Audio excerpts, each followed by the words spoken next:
Hi, it's John here from GPS Training. Welcome to the latest walk and talk. A slightly different walk and talk this time because we're at Kielder Reservoir and I'm actually waymarking for one of our events. So you must be no GPS Training part of Shepherd's Walks, and the day after tomorrow we've got what we call the Kielder Challenge Walk, 25.3 mile all the way around Kielder Reservoir. So what I'm going to do today, or want to do every year, is a waymarkers. I've got my bag of way markers here, and I'm going to go around and put my mileage markers up and just make sure everything's okay and just pre-walk the route before the participants come the day after tomorrow. So I thought I'll take you on my walk. I've got a GPS, that's my 66i there, but what I'm going to do today, I'm going to do a walk and talk on the Garmin Instinct GPS Watch. So I've just got this for my two-way satellite communication. I'm going to do most of my navigating, or all my navigating, with the Garmin Instinct Watch. So really nice budget outdoor GPS watch from Garmin, and I think it's ideal for this kind of walk, which is a trail, which is kind of a well way marked. You can see the track. It's a really nice track, but I'm going to use it very much to tell me how far I've walked, what time I'm going to get to the end, how long it is off to the end of the trail, and also measure some of the fitness of the speed I walk at, how long we stop for, etc, etc. So I think this is where a GPS watch really does complement, where my handheld unit has got ordnance survey maps on it and this kind of thing, which is great when I'm in the hills, but I'm doing something like this. I really like the GPS watch. So we've got the Garmin Instinct watch. So let's first of all get the route on it, which I did last night, and then let's load the route into the GPS watch. So when we've downloaded a GPX file, we need to transfer this onto the Garmin Instinct watch. So it's really quite a simple process to do. Now, this is on the Mac. I'll show you on a PC in a few minutes' time. So you just go to Finder on your Mac. Again, it depends where you've downloaded it through. So I just downloaded the GPX file into my downloads folder, and we just literally just copy this. So we just copy my Kielder Challenge Walk, and I'm just going to find my Garmin GPS unit and location there. And then my Garmin folder, double click on my Garmin folder. And what I'm looking for is this new files folder. Just double click on the new files folder. And we're on the watch in what's called the new files folder. And we just paste the item there. Paste the Kielder Challenge Walk into there. As you can see, it's just pasting it into it. And what it will do is when you unplug your GPS watch and switch it back on again, it actually converts it into a fit file, which is what it uses. Because we've imported a GPX file, we have to drop it into this new files folder, and when we unplug our watch and switch it back on, it will convert it into a .fit file and put it in the courses folder. So a quick show on the PC. That was on the Mac. I'm not actually going to show you on the PC, but if you go to our website, which is GPS Training, on our website, you must know we have some free route planning software. And in that free route planning software, there's some training videos. So if you just go to our website, click on OS Planner at the top, and then scroll down, there's some training videos underneath the OS route planning software. And the bottom one is transferring routes onto a Garmin GPS watch. So again, there's a training video there. It's actually 3 minutes in length, but this is for the PC users, and there's videos there showing how to do that on a PC. So if you've got a Mac, I showed you how to do it. If you've got a PC, just go to our website, which is gpstraining.co.uk, and click on this OS Planner at the top. Don't forget our free route planning software is underneath, but right down at the bottom of that page, if you scroll down to the bottom training video, there's a training video transferring routes onto your Garmin GPS watch, and you'll see the principles of how you do it on a Windows computer. So on the main page, we just press the top right button, choose the activity. So we're going to be doing hiking. And it's got a GPS signal. It's got the little tick there, so it's already got a satellite signal. I just press it there, and you can see it starts recording. The time is starting to kind of. Next thing we need to do is load our course. So to press the left-hand button. Okay, and then I come down to navigate. So I use the bottom one here. Bring my navigation, click on that, and I come down to courses down here. It's what we call the on the watch courses. Press on courses, and there's the Kielder Challenge Walk, 25.3 miles. Let's just press on it, and it does do course. I can view the map as well, which we'll look at more when we're walking. Click do course. It takes a few seconds just to load it in, and then it will start to navigate. It's quite a long course. It's 25.3 miles, quite a few thousand waypoints and no track points they are, to be honest. All right, now it's loaded. We've got the directional arrow pointing the direction that we need to go in. So let's just follow that arrow. So what we'll do is just have a quick look around the main navigational page on this smart Instinct watch. So there's our map page. As you can see, there's no real map on it. It just shows our course on the back, on the black background there. Shows the time to, or the distance to the end, which is 22.5 miles. Then the directional arrows, that's the direction we need to go walking in. So it's got a nice and simple map page. Just press the bottom left buttons up and down. As you see it's on the bottom of the screen, the inside of the screen on that black rim. It says up and down, and that's how we navigate through these main pages. First page we press the down button and we come to is the time of day. So it's 10:20. It's counting up the seconds on the top right hand side. It also shows our battery strength in that top right hand side. Again, I'm just going to press the bottom button. Next screen we've set this GPS up for is a grid reference. So it gives a 10-figure grid reference, NY being the sheet number and BNG showing set for British National Grid. Again, we're just going to press the bottom left hand button. Our elevation data. So ascent remaining, I've got all this in feet. You can change it to meters. So we've got 1,784 feet to go, and so far we've climbed 238 feet. So people think it's flat round Kielder, but as we're seeing, it's not flat. Again, this is all coming off the course data when we planned it beforehand. Press the bottom left hand button again. ETE is how long estimated left on the trail. Distance remaining 22.41 miles. It says we can get there at 4:37. So let's see if we do or not. Current heart rate 133. Again, we'll have a look at that. There's a more in-depth page about the fitness side of it as well. So ascent 238 feet. We're going 49 minutes. And distance so far is 2.93 miles is what we've been doing.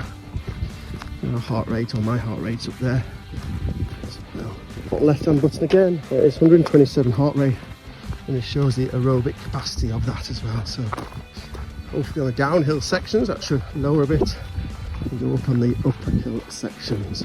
And then we're back to that map page, which gives a distance and the directional arrow.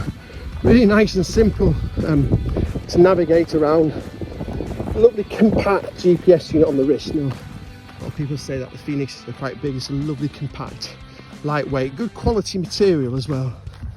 So yeah, really nice navigational experience. Very, very simple GPS unit to use, or GPS watch rather, to use. So the lovely Kielder water.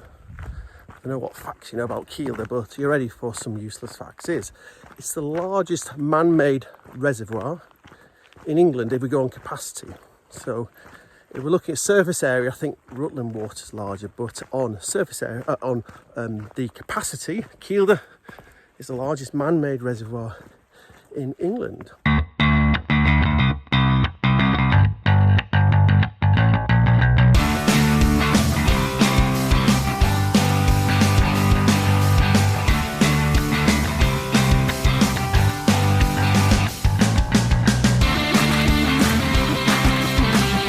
So where does the Instinct watch sit in the range of Garmin GPS watches? There's really 4 ranges of watches. Actually there's 5, let's say there's 5 ranges. And we'll split those into 2. So we've got the Instinct range, which we have 2 watches in that. The Instinct Basic, which is this one, and then an Instinct Solar. And then we have the Phoenix range, and the Phoenix range has 3 specifications of watches in there. Now of course there's more than that when you start saving off. In the Phoenix range we've got the Phoenix 6S, which is a lighter weight one with poorer battery life, more for the ladies or those ones who've got a small wrist. We've got the Phoenix 6 range, which is the basic range, and we have a 6X range, which has a prolonged battery life. Of course, in the Phoenix range, we also then have sapphire screens, non-sapphire screens, titaniums, and the whole thing gets totally confusing. So we'll wait till we walk and talk on a Phoenix watch before we start to break down that category. So in the Instinct watch, we've got the Instinct, the basic one, which is this one. Then we have a Solar. The Solar came out about a year and a half after this watch came out. So it already came out then with prolonged battery life. So this has got 16 hours when it's using the GPS, and then I think it's 10 days or more than that when we're just using it as a smartwatch. So really good battery life. I'm saying that because 16 hours on a GPS is 6 hours more than what you get out of a Phoenix watch. So the cheaper watch actually gets you better capacity because it's powering a smaller screen. It's not powering a map, and it's just a black and white screen. So you actually get better battery performance out of the cheaper watches. See, because the solar one came out a year and a half later, that actually came out with an even better battery. And with the solar, you get a little solar panel right around the edge of that screen, and also a little bit behind the screen as well. It charges up that watch on a sunny day. Now, it doesn't keep it fully charged. There's not zero charging. It just keeps it topped up. So again, it gives you something like an extra 2 hours of battery life or something along those lines. So it's nice. It doesn't perform tremendously well. So the build quality is really quite nice. A lot of people go for these because it's actually a smaller watch on people's wrist. If you listen to our podcast, I must tell the story many times that Andy, who is was my co-host at the start and now does all our technical support, and also does all our training videos for our online training platform, which is called the Online Resource. This was the watch he actually did the training videos with, and he so much loved it when he did the training videos. He actually sold his Phoenix on eBay and had one of these watches for a number of years. So that's kind of the swing. So he was already a Phoenix user, loved the compact size of it, and went back to using a watch very similar to this one. So quite interesting to see how people are swung from one to this. I've got another of my guides who actually came on a GPS training course with myself and ended up with a Phoenix watch on his wrist. So he just loads the course on, and he's actually a guide, does long distance trails for me, and he really likes the battery capacity and how he got his hands free, because it's just a watch on his wrist which vibrates if he goes off, of course, and he can see how far he's going to go on that day's walking, etc, etc. So really nice, cost effective outdoor GPS watch from Garmin. So we're just over 10 miles in, and this is my favourite spot of Kielder. This is the old railway bridge that used to go from Hexham. I think it's a place called Riccarton, I think it was, in Scotland. So we're kind of very near the Scottish border here. So there's the branch line from Hexham over to, I think, Riccarton it was called. I'll confirm that when I get back in Scotland. It's a lovely section. You can see crosses what would have been a river in those times before the reservoir was built. I think it was open for 100 years, this railway line. And after here we go into this fantastic, you can see a wonderful tunnel as we go in of trees. Because we're on an embankment, it drops away quite steep either side. It's a gorgeous section. So it's quite accessible. This is near the top end of Kielder, so Kielder Castle is quite popular, to visitors. There's a tea shop there and big car parks and things. So if you're visiting Kielder, just go up to Kielder Castle and head back on what's called the Lakeside Way. That's what we're on now, the Lakeside Way, and head towards this bridge. There's actually a circular walk around here, I think. But it's lovely. Look at that behind me. Absolutely gorgeous. So what's the GPS watch doing? Well, it's telling us exactly where we're going, and just over 10 miles in. So we're not doing bad time. Really quite pleased with that. So I've just been thinking when I'm walking, is the key things with the Garmin watch are two key things. It looks really good outdoors, as all Garmin units do. So if we compare it to normal smartwatch, which has got a completely different screen technology, again, when the sun comes out we really struggle to see it. Nice thing with the Garmin GPS watch, whatever watch you've got, when the sun comes out, that's what it's made for, isn't it? They're all waterproof, but I know most watches are waterproof. The key thing is battery life. So we've stocked other GPS watches in the past, and the problem we've had is battery life. I'm going to do another video on using this just as a smartwatch rather than to navigate with. But when you're using it in that way, you're getting over 10 days of battery life. And as we already discussed, we're getting 16 hours when we're using a GPS on it. Now, compared to, I'm going to clutch out this air, and not a criticism of Apple Watches, because members of my family have got Apple Watches, but no, you're charging those every night. If you're using the GPS on it, it's even worse, isn't it? So would you like to go in the hills with something that's waterproof, shatterproof, with battery life 10 times better? It might not be fair, but considerably better. Or your smartwatch. And there's other ones as well. We've stocked some Android GPS watch. I'm not going to name some brands because there's some fair. But again, you know, those you're getting like 2 days battery life if we're lucky. When we're using my GPS, again, you're getting 6-8 hours battery life. It's not great really, is it? No, they're smartwatches, they're really nice smartwatches. Garmin make really good outdoor navigational GPS watches for those that are active. And the brand as well, you know, it looks quite nice on your wrist, as most Garmin products do. So that's a couple of things to bear in mind if you're thinking about getting, or you've got an outdoor GPS.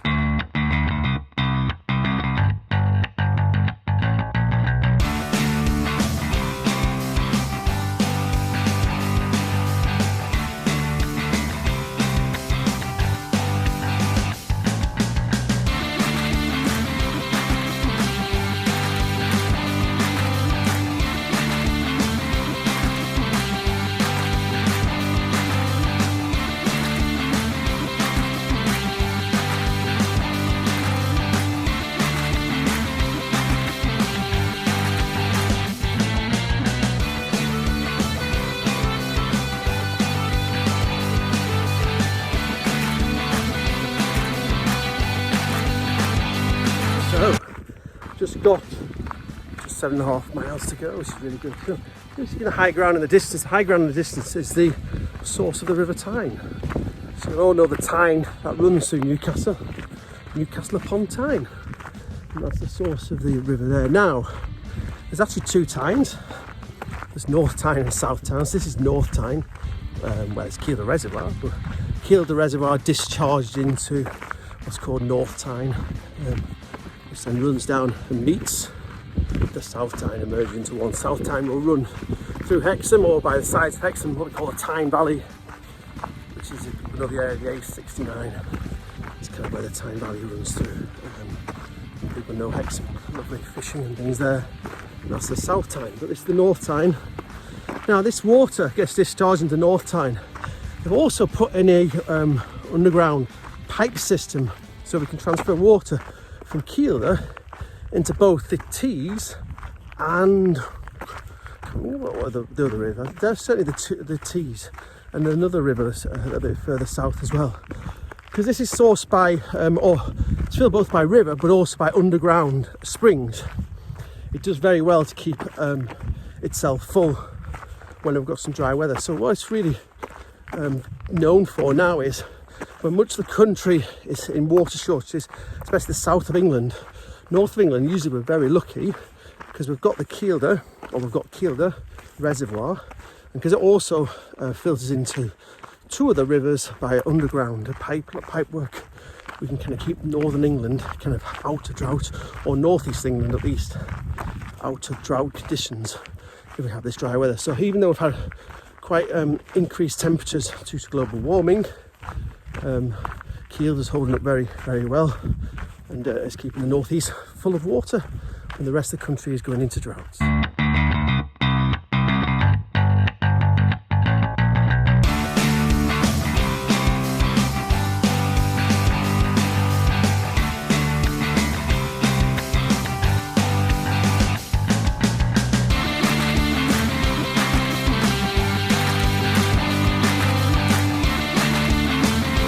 Think about the difference in the navigation experience of both a watch and also a handheld GPS unit. So a watch, really, if you think about this watch, it's really just got the functionality of the Garmin E-Trace 10, which is a £99 handheld GPS unit, but it's a £200-something watch, isn't it? Because it's a bit smarter. It connects to the Connect app, so it's easier to transfer data over, and it collects quite a lot of health data and it measures your steps. It's a smart watch as well, so it gives you smart notifications, heart rates and this kind of thing. But as a navigation experience, very, very simple navigation experience. I always think any watch gives you a very inobtrusive experience when you're navigating. What do I mean by that is, when you see me walking the path with a handheld GPS unit, something like I don't know, an Oregon or a GPS map on my rucksack strap. It's got ordnance survey maps on there. What you'll see me doing is I plan my route on my computer, I'm walking along, I get an audible beep on my GPS unit, I put it off, have a look which way I'm going to go. I've got an ordnance survey map behind there, so if something goes wrong, I can plan my escape route and I can see that. I get all the stats that I do on my watch. Now on the watch, I get no audible beep because I'm following a course, so there's no audible beep. just a silent navigation, but it's completely the opposite, because what happens now is it vibrates if you go off course. Off course. Not of course, off course. So if you wander the wrong way and you're not looking at the arrow on the page, the watch vibrates and you can look down and it gets off course, and you can see exactly where you need to go to get back on to the course. So that's why I say for walks like this, it's absolutely fantastic. You kind of know, I know where I'm going. I'm walking with friends. You're not got something beeping at you all the time, and you just get this little vibrate on your wrist if you're going wrong, and then you can work out what you need to do. So it's a completely different navigation experience. It's been a proactive navigation experience that is pulling your attention to it all the time. With this one, you've got to keep looking at it. If you go wrong, it vibrates and lets you know what that is. So two very, very different navigation experiences. And again, with any Garmin GPS watch, you don't get ordnance survey mapping on for the UK viewers. So again, you have to do that route planning before you go. So I hope that kind of clarifies a little bit about the different navigation experiences, both a GPS watch like we're wearing today and also handheld GPS unit.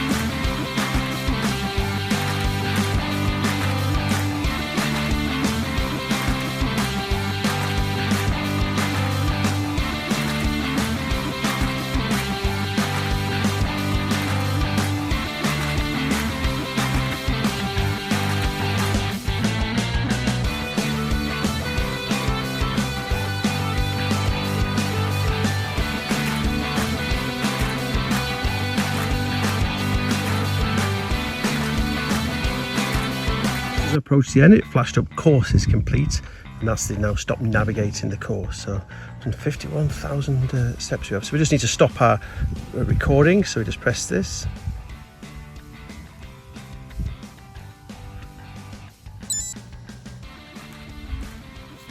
Okay, and that's now saved it. So 7 hours 31 and 25. We just come down and we just press save. It saves all the data that were collected as we've been walking this course. It takes a little while because it's quite a long walk. So it's nice how the course we've been navigating is stopped automatically. So there's the facts from the walk. So 7 hours 31, 25.03 miles. Average 3.3 miles an hour. That's not bad. Considering it was a couple of thousand feet climbing, isn't it? So we've just come down to done. And that's it now saved. Now what this does now is this will sync with what's called the Garmin Connect app on my mobile phone. So next time I sync it with my mobile phone, it will sync with the Garmin Connect app, and then I'll have a look at that. Well, I'll show you that later on tonight or tomorrow, and you'll see all the stats from the walk in the Garmin Connect app. So here I am later on this evening and just having a quick look at the stats on that Garmin Connect app.